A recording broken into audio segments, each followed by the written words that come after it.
અમદાવાદના હાડકેશ્વર વિસ્તારમાં વિવાદિત ઓવરબ્રિજની તોડવાની કામગીરી આજે પૂર્ણ થતાં સ્થાનિકોમાં રાહતનો માહોલ।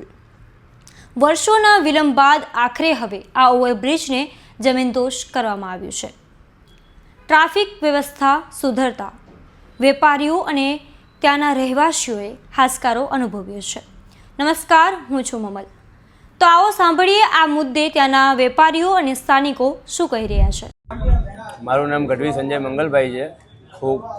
ખોખરા સિટીએમને જોડતો વિવાદિત બ્રિજ આજે સંપૂર્ણપણે તોડી પાડવામાં આવ્યો છે। આ બ્રિજના કારણે સ્થાનિકોને ખૂબ જ તકલીફ પડી હતી, ધુમાડા ખાવા પડ્યા હતા, ધંધામાં નુકસાન થયું હતું, એમના ધંધામાં ખૂબ જ અસર પડી હતી। 2017માં આ બ્રિજ બન્યો હતો અને 2020માં ખુલ્લો પાડવામાં આવ્યો હતો। ત્યારે 2021-22માં તેમાં ગાબડા પડ્યા અને ત્યારે એએમસી દ્વારા અને રાજ્ય સરકાર દ્વારા તે બ્રિજને બંધ કરવામાં આવ્યો હતો। તેના પછી મ્યુનિસિપાલિટી કમિશનર પોતે આવ્યા હતા કે 25 માર્ચ 2026 સુધીમાં બ્રિજ તૂટી જશે, પણ હજી સુધી બ્રિજ તૂટ્યો નહોતો। તેના પછી બી 6 મહિનાની મુદ્દતથી વધારે વર્ષ પછી બ્રિજ તોડવાની સંપૂર્ણ કામગીરી આજે પતી છે। શ્રી ગણેશ નામની કંપની આજે નાસિક તેમનો સંપૂર્ણ સામાન લઈને રવાના થઈ છે, જેના કારણે પ્રજાનો વિજય થયો છે અને પ્રજામાં હાશકારો થયો છે। છેલ્લા કેટલાય સમયથી અમદાવાદનો હાટકેશ્વર બ્રિજ, જેને ભ્રષ્ટાચાર બ્રિજ એક નામ આપવામાં આવ્યું, જેમાં બનાવવાનો ખર્ચો થયો એના કરતાં વધારે તો તોડવાનો ખર્ચો થયો। તે અહીંયાની જનતાની લડાઈને, બધા સૌ મિત્રોની લડાઈના પરિણામે ત્યાં ભ્રષ્ટાચાર બહાર આવ્યો। એ ભ્રષ્ટાચાર બહાર આવ્યા બાદ અમદાવાદ મ્યુનિસિપલ કોર્પોરેશનના ગેર ભ્રષ્ટાચારનું પુરાવો જનતા સમક્ષ બહાર પડ્યો।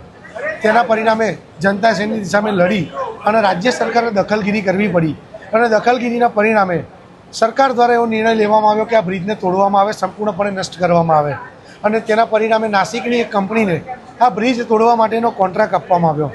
કોન્ટ્રાક્ટ આપવાનો અને તોડવાનો બ્રિજની સમય મર્યાદા 31/12 સુધીની હતી, પણ સમય મર્યાદામાં આ બ્રિજ તૂટ્યો નહીં અને વારંવાર વાયદા બજાર જેવી પરિસ્થિતિઓ ઊભી થઈ, જેના પરિણામે પાછા વેપારીઓ, સ્થાનિકો, તમામ નેતાગણ બધા લોકોએ એનો ખૂબ વિરોધ કર્યો અને વિરોધના સામે રાજ્ય સરકાર, કોર્પોરેશને બધાએ ઝૂકવું પડ્યું અને એ બ્રિજનું જલ્દીથી જલ્દી તોડવા માટેનું સમારકામ કર્યું।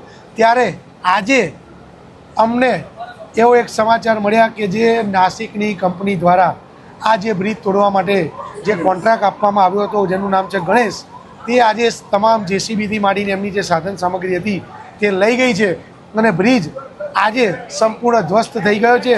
તેના પરિણામે હાટકેશ્વર, ખોખરા, અમરેવાડી તથા પૂર્વ વિસ્તારમાં બ્રિજને ઇફેક્ટ થતાં તમામ લોકોમાં ખૂબ ખુશીનો માહોલ છે।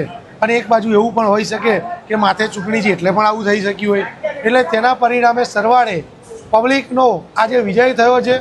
બહુ જ સારી વાત કહેવાય કે જનતાનો વિજય એ સૌથી મોટો વિજય છે।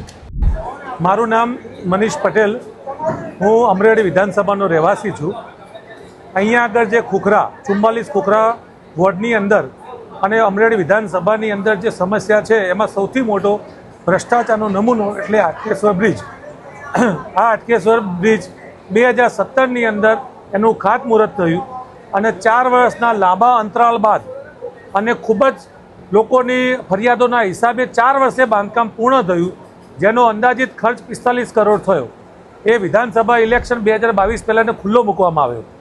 ત્યારબાદ એક જ વર્ષ ટૂંકા ગાળામાં બ્રિજની અંદર ગાબડા પડતા એ બ્રિજને તાત્કાલિક ધોરણે બંધ કરવામાં આવ્યો। સ્થાનિકોની વાતથી તમે કેટલા સહેમત છો, શું વિચારો છો, કોમેન્ટ કરીને એમને જરૂરથી જણાવજો। અત્યાર માટે બસ આટલું જ। ધન્યવાદ।